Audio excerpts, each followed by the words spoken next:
Hi guys, this is Ratchet and we are playing Criminal Case Supernatural Investigations, and we are going to case number 12. In Raw case, we are investigating werewolves who might be working with a demon who was unleashed in Southwest. We're in Utah now. Katria, we went to the Rockies to find a mysterious correspondent who tried to throw us off the demon's trail. And soon after our arrival, we got a second message telling us to drop the investigation. Thing is, there was werewolf fur on that second note, so we suspect at least some of the werewolves are helping the demons. So we followed a werewolf pack from Colorado here to Utah to investigate them further. Chief, I know the perfect way for us to get our bearings. We should go to Lake Bonneville. All the water evaporated decades ago, and it's just a big flat salt bed where people race some of the fastest cars in the world. Oh yeah, I know about that. They set world records and stuff. We're gonna go check it out, and we can talk to people while we are there. Fast cars? Sounds pretty dope. And flat, huh? That means wheelchair accessible. I'll join you. Katria, let's head out to the Salt Flats. Salt Flats, wow. Bonneville Salt Flats, Katerina. This is so exciting. Why do I only see one car at the starting line? This race is a time trial. That's where the racers go one by one and compare their times. The fastest time to the finish line is the winner. Cool! Hey, looks like they're about to start. It's a beautiful day here at the Bonneville Salt Flats, and Jerry McKenzie is in position. Folks, this is his first ever race. Wish him luck. Yeah, good luck, man. The countdown, and he's off! Brum brum brum, I can actually see him driving. That's pretty cool. Mackenzie wasted no time. He got traction right at the word go. Oh, perhaps I spoke it too soon. Hopefully he can get this wobble under control. Oh, that doesn't look natural. Looks supernatural. Oh my god, Mackenzie's car has barrel rolled and burst into flames. Oh dear. The paramedics are rushing out, but it pays me to say there's no way Mackenzie has survived that crash. Oh snap! Look, did you see that? Yeah, that was the craziest crash I ever seen. Cars don't burst into purple flames. That's a supernatural-ish right there. You're right, let's go check it out. Hold it right there. You're not allowed on the racing grounds.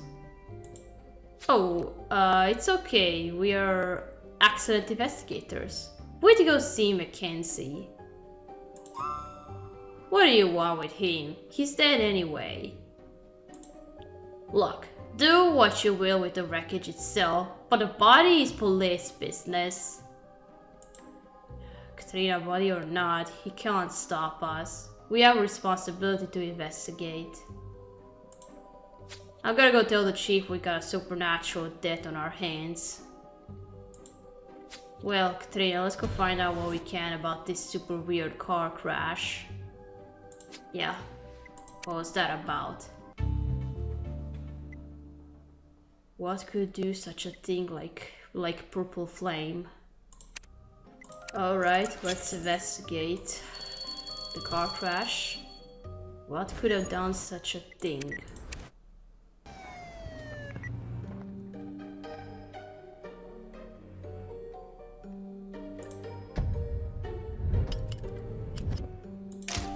That's his hand, and where's the rest of the body?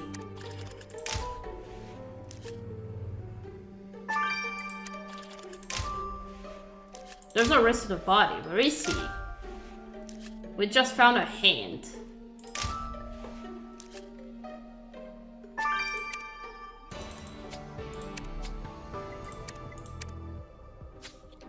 Katrina, cars can't just burst into purple flames. Like Felix said, something supernatural is definitely going on.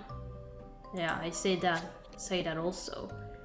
The cops blocked us from examining Mackenzie's body, but we can still look for clues. What have you found? Oh, is that his hand? It must have been blown off in the crash. Make sure no one sees us with it. He had a bracelet. Racers don't wear jewelry during a race. This must have been important. Let's see what that logo means. And let's sort through some of the car wreck to see if we can find out why the crash happened in the first place. Hey, that's the trophy for the winner of this race. It looks like someone vandalized the plaque. Let's figure out what it says. Well, Katrina, this is how we'll get our bearings here in Utah. Let's get to work. Yeah. And looks like I'm going to like this case very much. No autopsy at all because we don't have a body, so I still took some time to collect the stars. Okay. And I don't think I'm gonna get an autopsy in this chapter, I have that feeling. The body's with the police, and now we gotta work from scratch. What? Oh. That must be the cause. Katrina, what the heck is this weird jar? How did it survive the car crash? Gross, is that a dead rat and a bird skull? This has supernatural weirdness written all over it. There's no way it's unrelated to the crash. Let's have Felix check this out. Yeah, what's that supposed to be?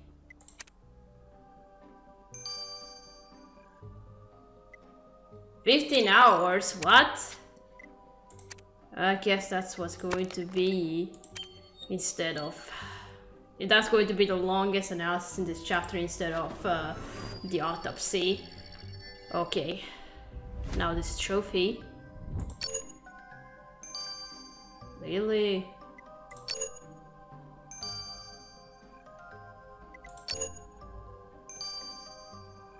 That name sounds familiar to me.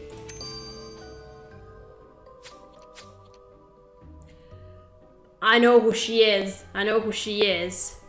Katrina, the scratches on the trophy plate say the name Lily Karam. Who's that? I know who she is. Ah, Lily Karam is a famous racer. She's probably around here somewhere. Let's talk to her. I wanted to say that we already met Lily Karam in World Edition. She's Jonas's sister. Okay, now the neck. Now let's brace it on the severed hand. Wow. Okay.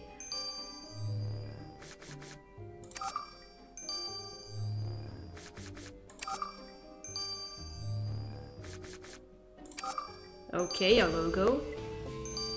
Ralph Mackenzie's logo. Katrina, the logo on the victim's bracelet is actually the logo for famous racer Ralph Mackenzie. I didn't even realize Ralph Mackenzie is the victim's uncle. Oh. Well, now that's figured out, we probably shouldn't tell the police we took the victim's hand. Let's put it into cold storage for safekeeping. Yeah. And then let's go talk to Ralph Mackenzie. Okay. Long time no see, Lily.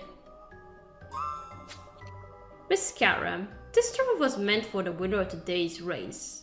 Why did you write your name on it before the race even happened? Who are you, and why do you care about that trophy? We are accident investigators and we are looking into Jerry Mackenzie's crash in today's race. Well, Jerry and I were facing off against each other. It was the first big race of his career. I had to show him he'd have to work for it. Nice. To prove it, I put my name on the trophy. You seem pretty confident you have beat him in this race. Just goes to show confidence isn't enough. Things can go up in flames at any moment, quite literally. Anyway, since you're accident investigators, you want to check out the garage that serviced the car. Thanks for the tip. Katrina, let's head to the garage. Okay.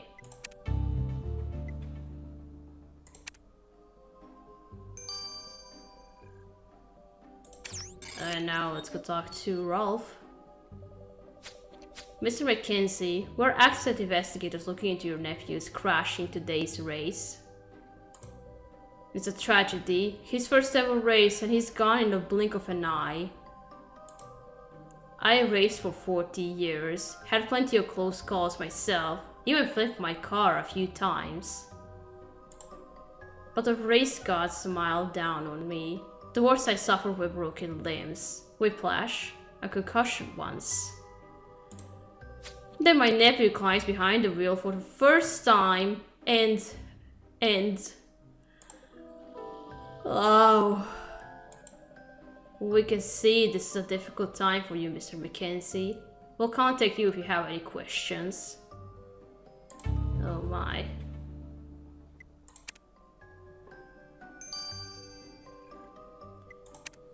Okay, let's investigate the garage.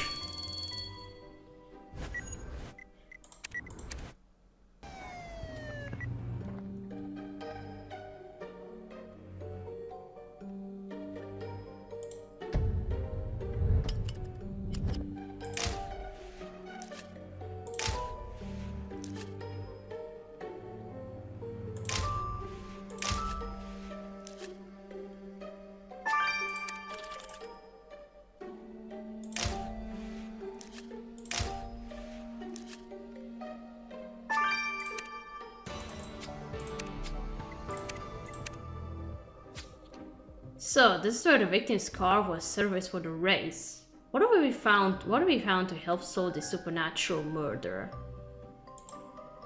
Katrina, the victim's name is on this helmet. Looks like somebody left a note for him, but it's all faded away. And what's the deal with this torn paper? Looks like it was important. Let's piece it back together and see what it is. Okay.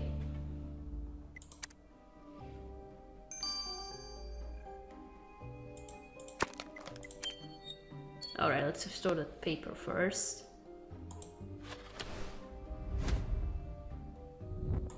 Oh. Oh, it's the car. And all... Oh, what's the word on the English? Katrina, this torn paper you found was for the safety check of the victim's car. Everything was checked off as being okay by a mail-in park. And I know her as well. But if everything was fine, why did Maylin tear it up? Let's ask her. And I know her as well.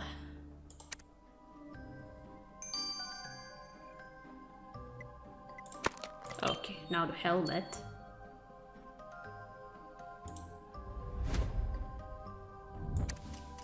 I warned you not to do this race. Prepare for purple flames.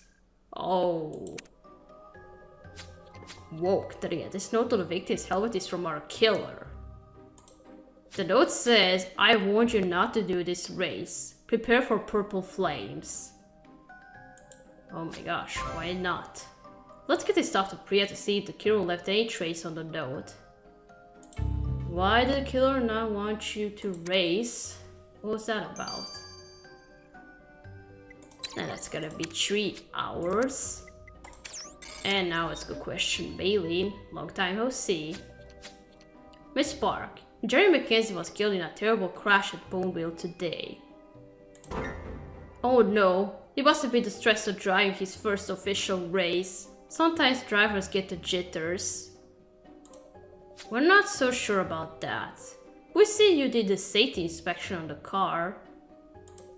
Oh, you found it. I was just cleaning out my papers and must have tossed that one by accident. But as you can see, everything on the vehicle was in great working condition. Fresh oil, topped off the coolant, and the carburetor was spotless.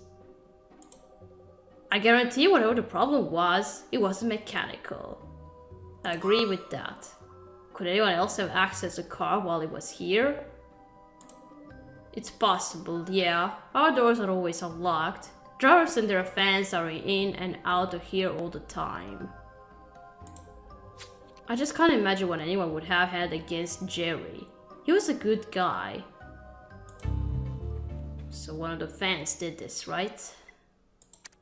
What are those things in the jar and what do they do?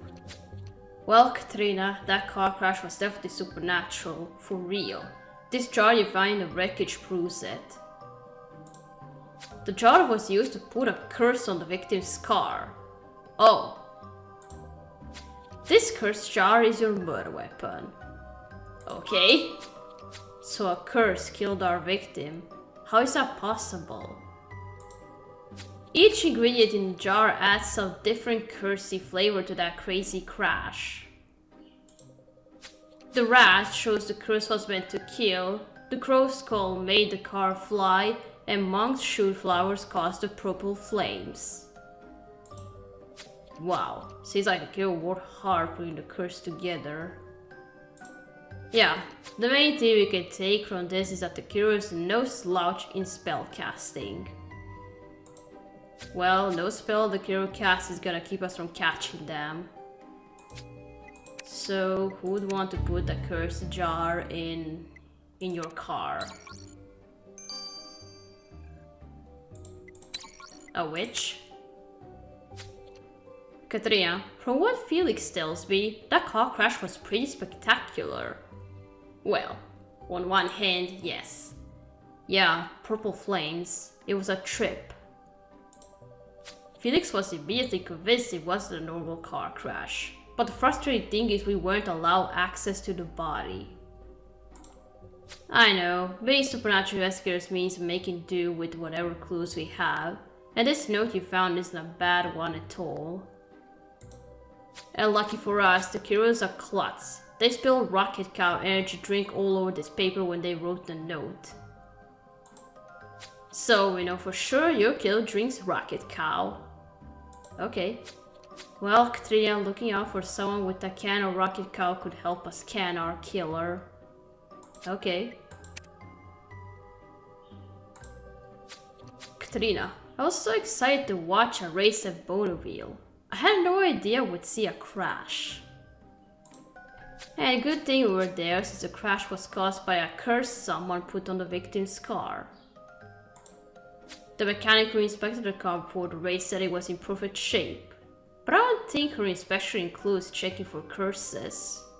Yeah. The victim's uncle is a famous racer, and he seemed pretty shaken up by the crash. Apparently, it was his nephew's first race. We know Mackenzie's competitor assumed she would win, but was that confidence or sabotage? Oh, look who comes. Katrina, I'm glad I caught you here. Agent Matheson, what do we do this time? Actually, I have some news you'll appreciate. I'm so glad that we are working together and that you know who we are and that you respect us. After what happened with the ghost of Abigail.